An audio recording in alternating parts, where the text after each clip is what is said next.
शिवसेना नसती तर अयोध्येत राम मंदिर झालं नसतं. कापसाला भाव नाही, सोयाबीनला भाव नाही, संत्र्याला भाव नाही. भाव आहे तो गद्दार आमदार आणि खासदाराला. भारतीय जनता पक्ष भारतीय जनता पक्ष आहे. बळवंतराव वानखेडे यांच्या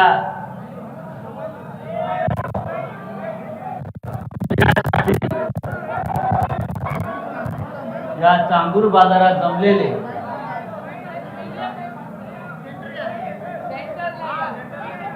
काय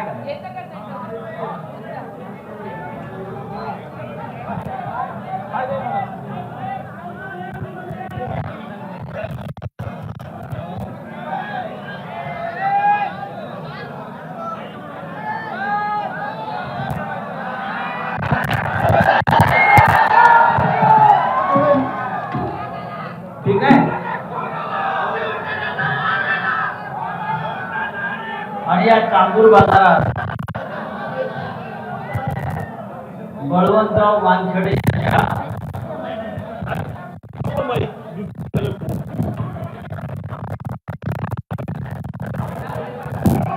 आणि रोज दिसतो रे टीव्हीला. मी ते कधी दिसत नाही तुमची.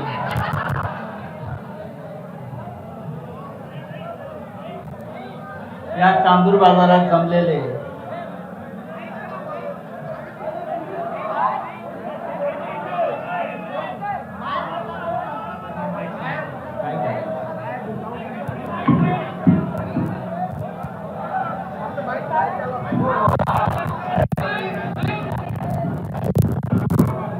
हजारोच्या संख्येने जमलेले म्हणणं आहे की हे काढा. हजारोच्या संख्येने जमलेले आपण सर्व महाविकास आघाडीचे पाठीराखे समर्थक मित्र परिवार यशोमती ताई यांचा आग्रह होता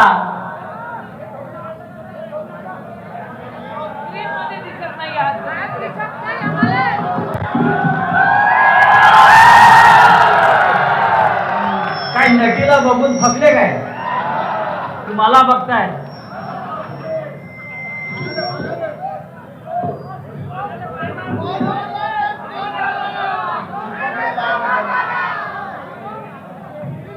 मगाशी ताई आपण पंजाची काय घोषणा दिली. मगाशी यशोमती ताईने घोषणा दिली वारे पंजा. काय आमच्या मुंबईमध्ये घोषणा देतात ते शिवसेनेची घोषणा आहे. आपल्याकडे बरेच लोक सध्या रागाने बघतायत. मग आम्ही म्हणतो बघतोस काय रागानं पंजा मारला वाघानं.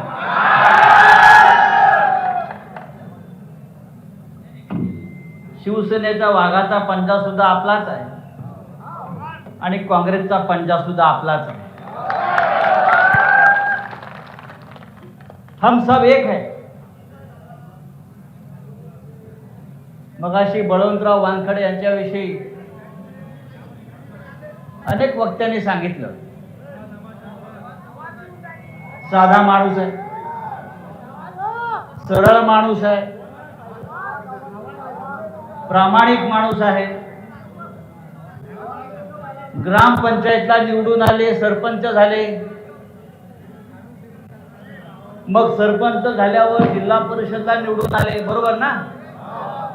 मग सभापती झाले, मग आमदार झाले.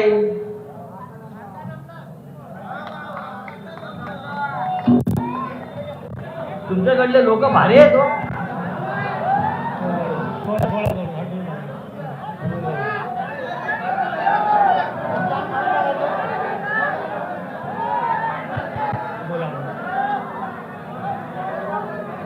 मग आमदार झाले, आता आमदारकी 5 महिने शिल्लक आहे.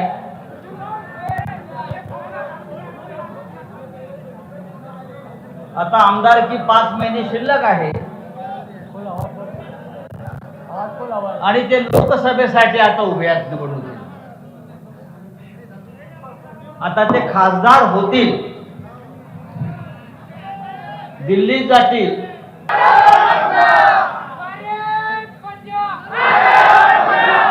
अमरावतीकरांचं भाग्य असेल आणि अमरावतीकरांच्या नशिबात खरोखर विकास असेल तर हा साधा बळवंत वानखडे केंद्रात मंत्री पण होऊ शकतो. और जो मैं बोलता हूं होता आपको मालूम है.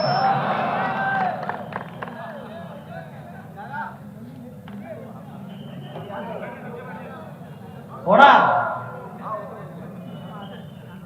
या महाराष्ट्रामध्ये आणि या देशामध्ये सध्या जी हुकुमशाही सुरू आहे ती हुकुमशाही जून महिन्यानंतर राहत नाही.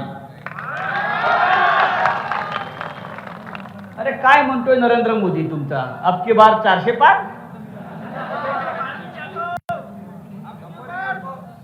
अब की बार 400 पार.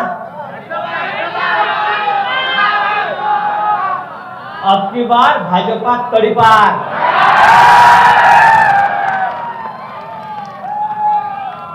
और उस तड़ीपारी में यहाँ की खासदार भी है.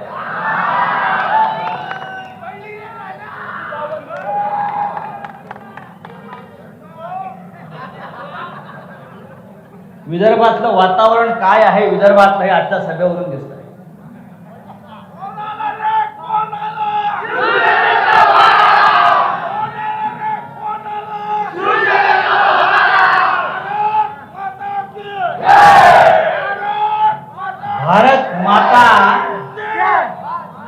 भारत माता ही भारतीय जनता पक्षावाल्यांची मोनोपॉली नाही आहे.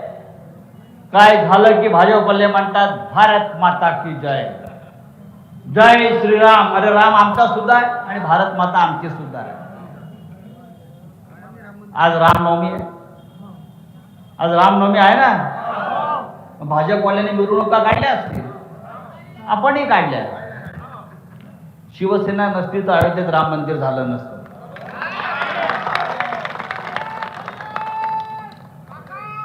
बाळासाहेब ठाकरे होते म्हणून ते मंदिर झालं.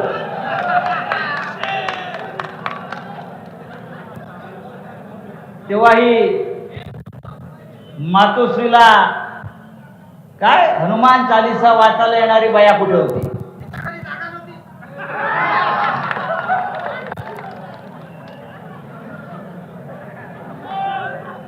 पहा उत्तर आहे का आपल्या लोकांची. इथे सभा घ्यायची गरजच नाही आहे खरं म्हणजे.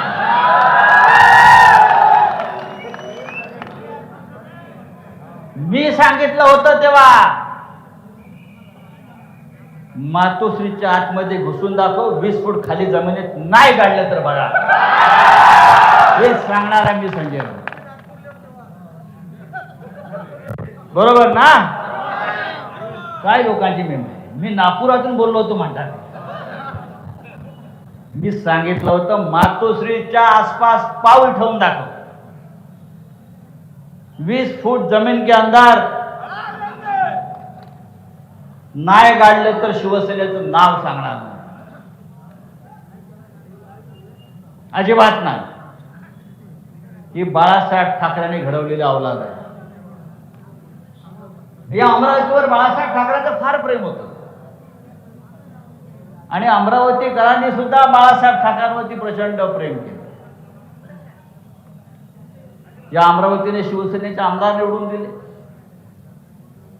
अनंतराव बुड्यांसारखे खासदार निवडून दिले.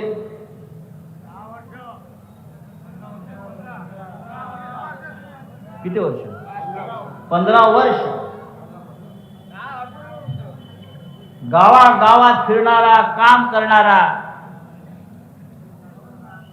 असा अनंत गुढे या देशाच्या संसदेमध्ये अमरावतीचे प्रश्न मांडत होता. मग दुसरे गृहस्थ आले, ते पळून गेले. मगाशी आपण सांगितलं ताई, कपाशीला भाव नाही, संत्र्याला भाव नाही, सोयाबीनला भाव नाही. 2014 साली मनमोहन सिंग प्रधानमंत्री होते तेव्हा सिलेंडर 390 रुपये होते. अच्छे दिन हा मोदी आला, आज 1400 रुपये सिलेंडर.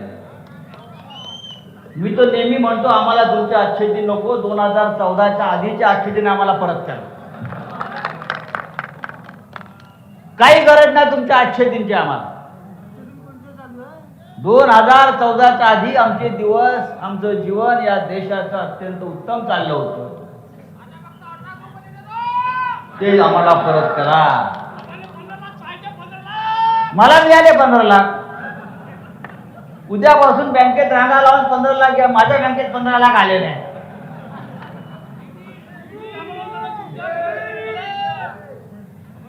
ईडीने दिले मला. कापसाला भाव नाही, सोयाबीनला भाव नाही, संत्र्याला भाव नाही.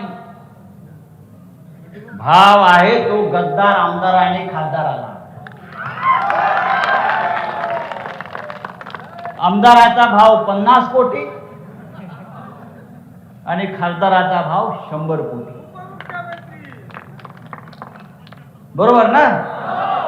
पण तुम्हाला भाव नाही, तुमच्या मालाला भाव नाही. आमदार जातो पहिला गुवाहाटीला, सुरतला, गोव्याला, प्रत्येक ठिकाणी 25-25 कोटी रुपये त्याच्या हातात ठेवले जातात. आणि या महाराष्ट्रामध्ये उद्धव ठाकरे यांचं उत्तम चाललेलं सरकार हे पाडलं जातं. ज्या उद्धव ठाकरेंनी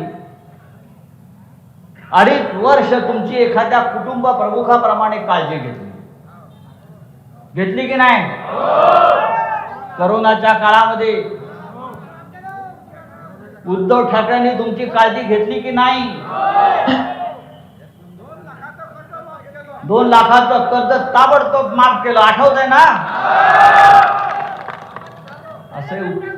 असं हे उत्तम सरकार या गद्दारांना हाताशी पकडून भारतीय जनता पक्षानं पाडलं. कोण?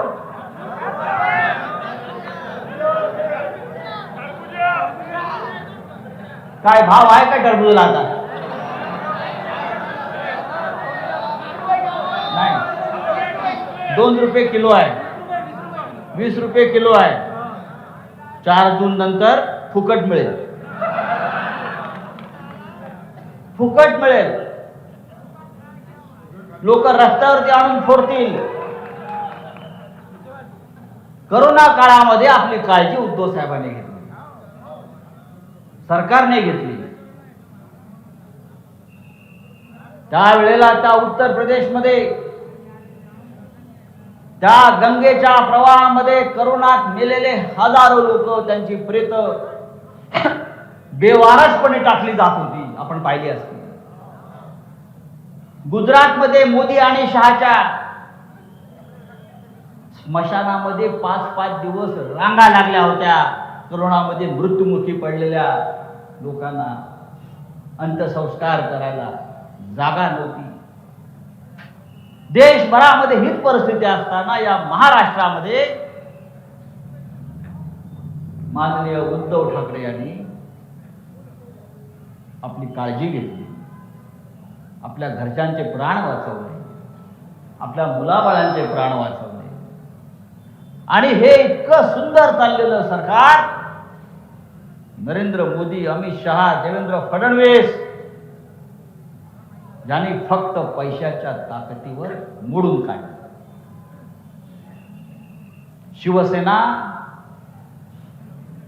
जी बाळासाहेब ठाकरेंनी या महाराष्ट्राच्या स्वाभिमानासाठी, मराठी माणसाच्या न्यायासाठी स्थापन केलेली शिवसेना, ती शिवसेना फोडली. 40 आमदार फोडले, कारण जोपर्यंत शिवसेना आहे या महाराष्ट्रात आणि मुंबईत, तोपर्यंत त्यांना महाराष्ट्र लुटता येणार नाही, महाराष्ट्र तोडता येणार नाही. अरे पण शिवसेना तोडली म्हणून शिवसेना संपली का? 40 आमदार निवून गेले असतील, पळून गेले असतील, पण 40 आमदारांना निवडून देणारी ही समोरची ताकद आहे ना, ती अजून शिवसेनेच्या मागे आहे, ती अजून राष्ट्रवादी काँग्रेसच्या मागे आहे, ती अजून काँग्रेसच्या मागे आहे. इलेक्शन कमिशन, निवडणूक आयोग, मला आश्चर्य वाटतं. राष्ट्रवादी काँग्रेस पक्षाचे अध्यक्ष माननीय शरद पवार, त्यांनी राष्ट्रवादी काँग्रेस पक्ष स्थापन केला. निवडणूक आयोगासमोर खटला चाललेला आहे की राष्ट्रवादी काँग्रेस पक्ष कोणाचा.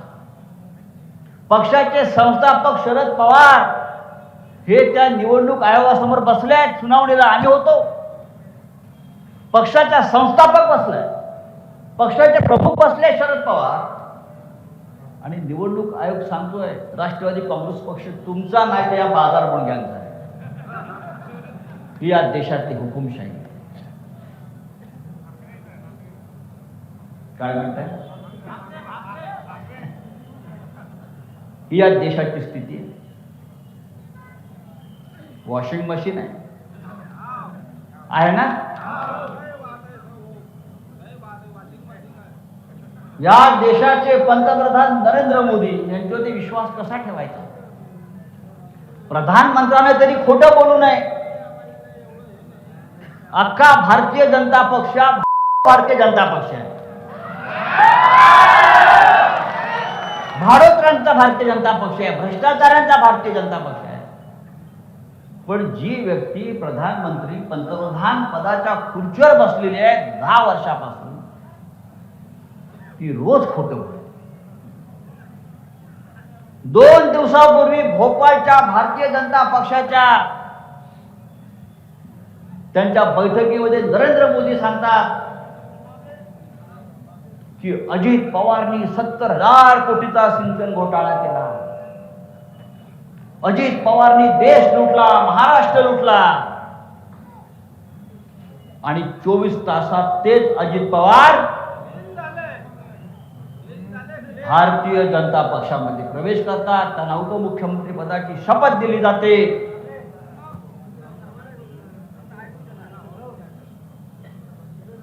अशोक चव्हाण काँग्रेसचे नेते, अशोक चव्हाण कालपर्यंत आमच्यावर बसले.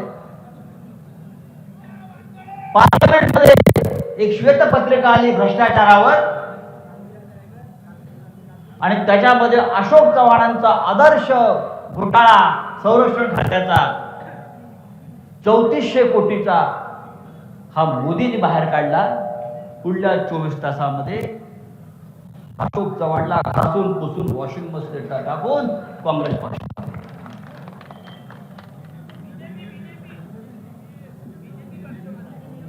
BJP washing machine. Eknath Shinde, Bhavana Gawali, सगळे, हसन मुश्रीफ, किती नावं घ्यायची, सगळे भ्रष्टाचारी या देशातले, महाराष्ट्रातले, या अमरावतीतले. बंटी बबली नाव मीच दिलं, हे माहिती आहे का तुम्हाला? बंटी बबली हे नाव मीच दिलेलं आहे. बंटी और बबली हे सगळे भ्रष्टाचारी भारतीय जनता पक्षानं आपल्या पक्षात. हे या भाजपचं चरित्र. त्याच्यामुळे बंटी बबलीला घेतलं याचं आश्चर्य वाटण्याचं मला कारण नाही. आता प्रश्न आहे की तुम्ही या बंटी बबलीचं काय करणार?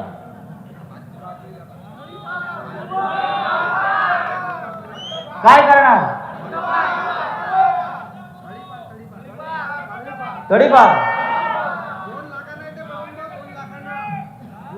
2 लाख नक्की.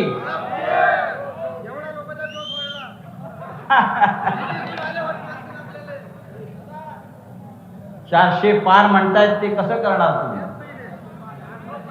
अरे 400 पार लोकशाही आणि भारत देश तुमच्या बापाचा आहे का? नरेंद्र मोदी गॅरंटी देतोय, ही गॅरंटी, ती गॅरंटी, ती गॅरंटी. नरेंद्र मोदी जून मध्ये प्रधानमंत्री राहील की नाही ही गॅरंटी नाही. स्वतःची गॅरंटी नाही नरेंद्र मोदींना, आणि तुम्ही आमच्या गॅरंट्या काय घेऊन बसताय. नरेंद्र मोदी तो गयो वापस गुजरात, वापस गुजरात. जसं त्या करोनामध्ये आपण म्हणायचो go corona go, go corona go, थाळ्या वाजवायचो ना, तसं मोदी जाताना थाळ्या वाजवा. त्याला त्याच्या थाळ्या आणि टाळ्या ऐकवा. बोलत राहा मोदी गो, मोदी गो, मोदी गो. मोदी 100% जातोय. मला आठवत आहे या नरेंद्र मोदीला जीवदान देण्याचं काम बाळासाहेब ठाकरेंनी केलं होतं. गुजरातमध्ये दंगल चालू असताना संपूर्ण जगाचा दबाव होता. अटल बिहारी वाजपेयी प्रधानमंत्री होते की नरेंद्र मोदींना बदला मुख्यमंत्री पदावरून, आपल्या देशाची बदनामी होते. ज्या पद्धतीने गुजरातमध्ये हिंसाचा रक्तपात चालू होता आणि त्या हिंसाचाराला मुख्यमंत्री नरेंद्र मोदीचं समर्थन होतं, अख्ख्या देशामध्ये बदनामी चालू होती. आणि अटल बिहारी वाजपेयी म्हणाले मोदींनी राजधर्माचं पालन केलं पाहिजे, ते करत नाही, मोदींना बदललं पाहिजे. तेव्हा लालकृष्ण अडवाणी हे मातोश्री बंगल्यावर आले.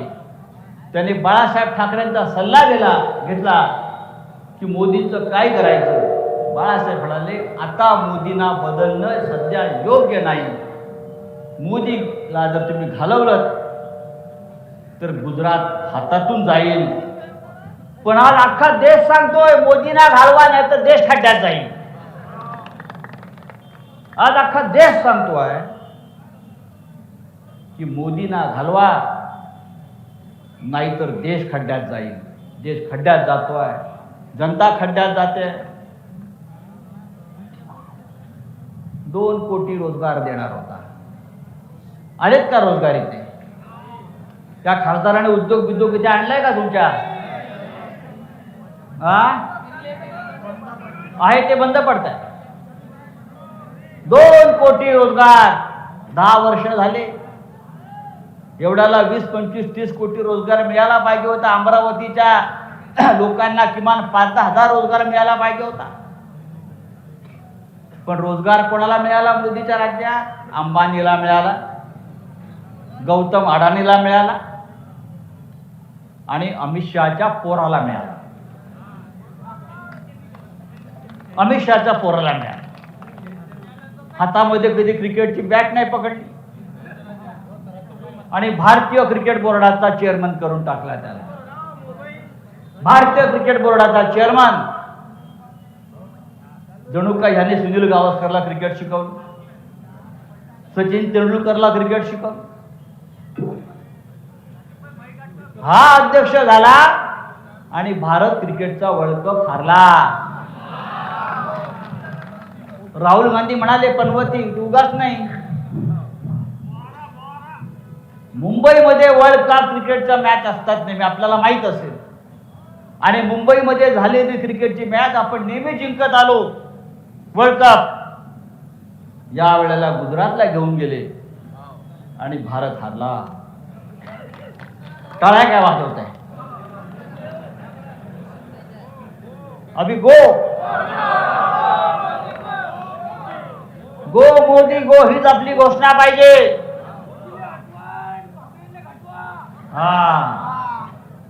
तेव्हा मित्रांनो, या देशामधलं संविधान, या देशातली लोकशाही, या देशातलं स्वातंत्र्य जे आपल्या पूर्वजांनी संघर्ष करून झगडून बलिदान देऊन मिळवलेलं आहे, ते संविधान आज खतऱ्यामध्ये आहे. मग अशा आपण म्हणालात ते बरोबर आहे. ही शेवटची निवडणूक ठरेल. जर नरेंद्र मोदी पुन्हा सत्तेवर आले तर या देशामध्ये पुन्हा निवडणूक होणार नाही, अजिबात होणार नाही. त्याच्यामुळे आता जर मोदी आले तर आपण सगळे परत एकदा ब्रिटिशांच्या काळामध्ये जी गुलामगिरी आपण पत्करली त्या पद्धतीची गुलामी आपल्याला पत्करावी लागेल. आज रशियामध्ये काय चाललंय? मोदीला रशिया पद्धतीनं इथे काम करायचं, कारभार करायचा. रशियामध्ये पुतीनने निवडणुका घेतल्या. रशियामध्ये पुतीनने निवडणूक घेतली, पण कशी घेतली? समोर विरोधी पक्ष नाही निवडणुकीला, तोच एकटा मतपत्रिकेवर फक्त त्याचंच नाव आणि त्याचंच चिन्ह. लोकांनी जायचं आणि फक्त पुतीनला मत द्यायचं. त्याच पुतीनच्या पद्धतीने नरेंद्र मोदींना या देशामध्ये सुद्धा राज्यकारभार करायचा. या देशाला, या महाराष्ट्राला लोकशाहीची महान परंपरा आहे. आपलं संविधान हा आपला आत्मा आहे, आपला प्राण आहे. आणि नरेंद्र मोदींना आणि भारतीय जनता पक्षाला ते खतम करायचं आहे. म्हणून एक लोकसभेची जागा आपल्यासाठी महत्वाची आहे. बळवंतराव वानखडे सारखा उमेदवार तुम्हाला लाभलेला आहे. सगळ्यांनी त्याच्या पाठीशी उभं राहिलं पाहिजे. नुसतं तिकडे कोपऱ्यातून 2 लाख मतांनी 1 लाख मताने नाही चालणार. ताईंनी सांगितलं कोण कुठं रात्री भेटतात. पैशाची ताकद मोठी आहे त्यांची. भ्रष्टाचाराचा प्रचंड पैसा त्यांच्यापाशी आहे. देश लुटून हा पैसा जमा केलेला आहे. निवडणूक रोख्यात काय आहे? भारतीय जनता पक्षाच्या खात्यामध्ये 10,000 कोटी फक्त 6 वर्षामध्ये.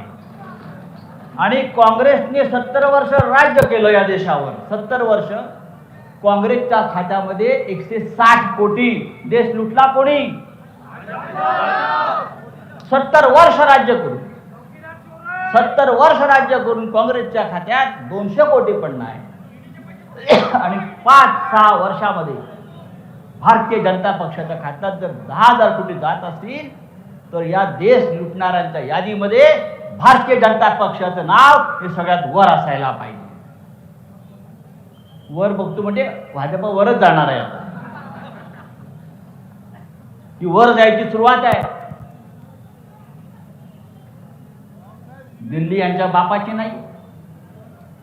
आपण जर कधी दिल्लीत गेलात तर तुम्ही पाहाल, ज्या दिल्लीला इतिहास होता, जी दिल्ली आम्ही पाहिली ती दिल्ली पूर्णपणे बदलली, मोडून काढली मोदीने.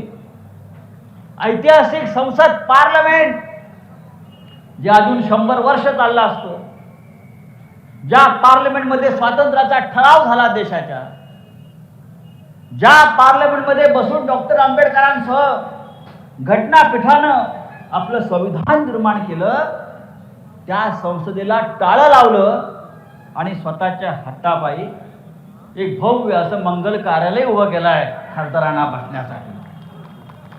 त्या इमारतीत गेल्यावर, संसदेमध्ये गेला असं वाटतच नाही. आम्हाला ते जावंच वाटत नाही. इतिहास नष्ट करायचा, तो इतिहास काँग्रेसने घडवलेला असेल, आमच्या स्वातंत्र्य सैनिकांनी घडवला असेल, तो इतिहास नष्ट करायचा. आणि फक्त 2014 साली मी सत्तेवर आलो तेव्हापासून नवा इतिहास लिहायचा. बाकी 2014च्या आधी हा देश नव्हता, स्वातंत्र्य नव्हतं. अशा प्रकारची भूमिका नरेंद्र मोदी आणि त्यांच्या लोकांनी घेतलेली आहे. ती अत्यंत देशासाठी घातक आहे. आणि आपल्यावर जबाबदारी महाराष्ट्रावर. आम्ही महाराष्ट्रामध्ये, संयुक्त महाराष्ट्राच्या लढ्यामध्ये सेनापती बापट नावाचे आपले नेते होते. त्यांचा एक मंत्र आम्ही नेहमी सांगतो, महाराष्ट्र मेले तर राष्ट्र मेले, मराठा विना राष्ट्र गाडा न चाले, खरा वीर वैरी पराधीनतेचा, महाराष्ट्र आधार या भारताचा. महाराष्ट्र, आज संपूर्ण देशाचं लक्ष आपल्या महाराष्ट्रावर आहे की महाराष्ट्र काय करतोय. मोदीला हटवण्याची ताकद या महाराष्ट्रामध्ये आहे.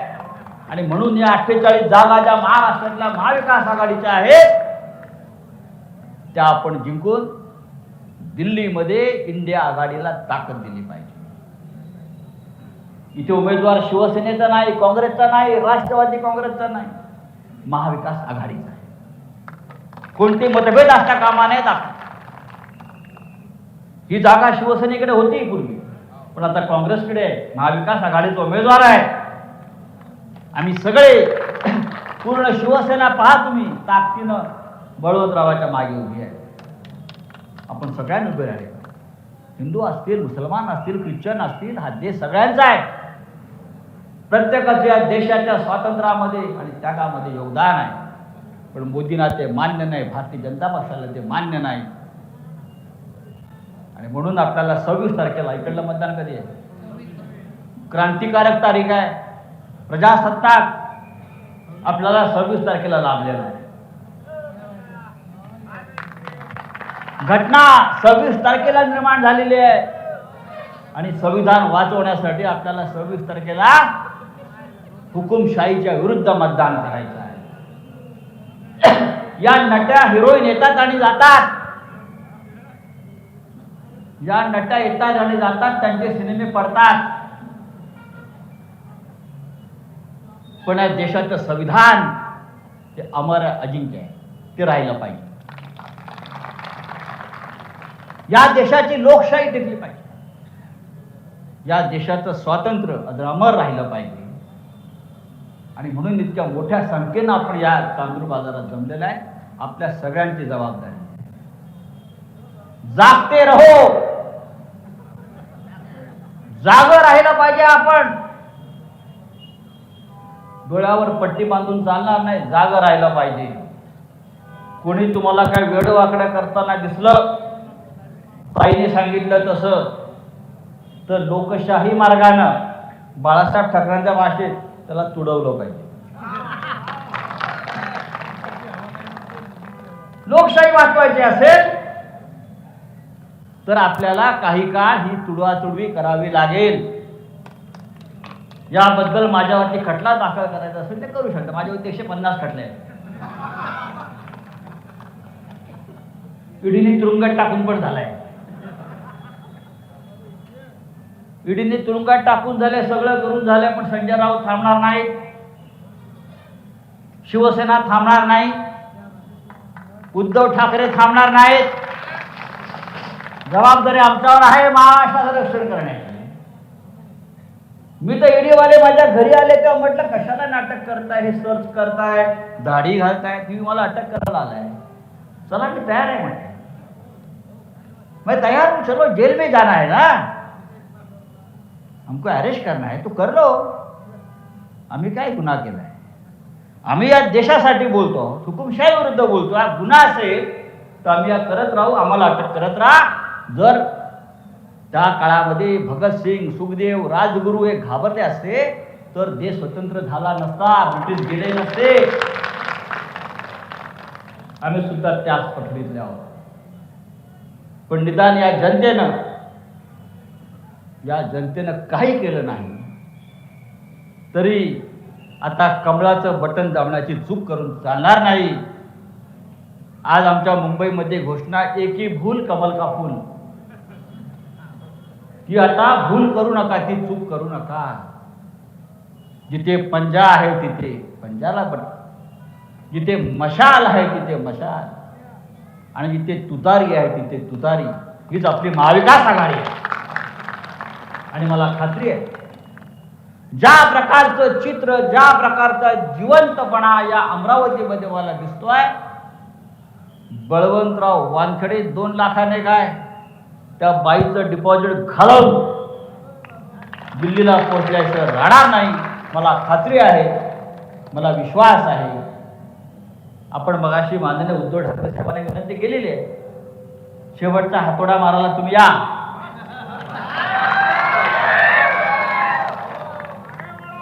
आम्ही त्यांना विनंती करू. बरं,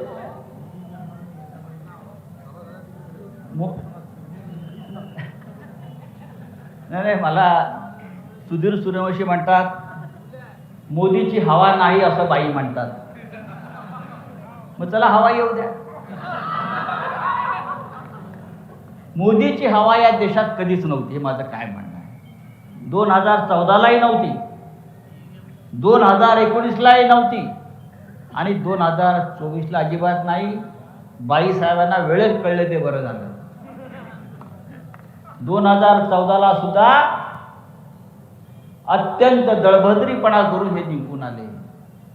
अफवा पसरवून खोटेपणा करून हे जिंकून आले. 2019ला तोच खोटेपणा करून निवडून आले. पण आपण 10 वर्ष खोटं बोललात, 10 वर्ष लोकांना फसवलं.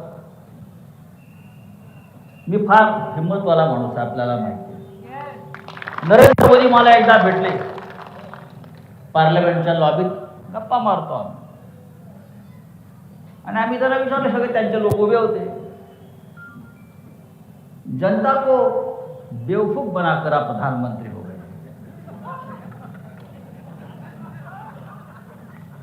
त्यातल्या एकाने सांगितलं, ऐसा नहीं है संजय जी, जनता बेवकूफ का इसलिए प्रधानमंत्री बन गए. हा मूर्खपणा आपण केलाय, मोदीचा नाही आहे. आपण मूर्ख आहोत म्हणून त्यांना निवडून दिलाय. त्यांनी आपल्याला मूर्ख बनवलं हे मानायला मी तयार नाही. तुम्ही मूर्ख बनता कसं? रोज येतो आणि खोटं बोलतो हा माणूस, 10 वर्ष खोटं बोलतो. रोज थापा मारतो गॅरंटीच्या, याच्या त्याच्या. अब गॅरंटी नाही चली. आता एकच गॅरंटी आहे महाविकास आघाडीची, आणि तीच गॅरंटी चालणार. गॅरंटी एकच, मोदी प्रधानमंत्री नाही बनणार. ही गॅरंटी आहे. नो मोदी गो मोदी. आणि मोदीला निरोप द्यायला आपण सगळे अमरावतीकडे जाऊ. मस्त जाऊ, त्याला निरोप देऊ, निरोप समारंभ देऊ, गुजरातला सोडू, हिमालयात जायचं असेल तर हिमालयात सोडू, केदारनाथला सोडू. एक झोला देऊ, झोला लेकर आया था, झोला लेकर जाऊंगा. एक चांगला अमरावतीमधून झोला त्यांना आपण देऊ, वानखड्यांच्या हातातून त्याला झोला देऊ. अरे कसला चहा विकला त्यांनी, खोटं बोलतो. त्याचं जे रेल्वे स्टेशन आहे, मोदी म्हणतो जेव्हा मी चहा विकायचो 1971 साली, त्या काळात ते वडोदरा स्टेशनच अस्तित्वात नव्हतं.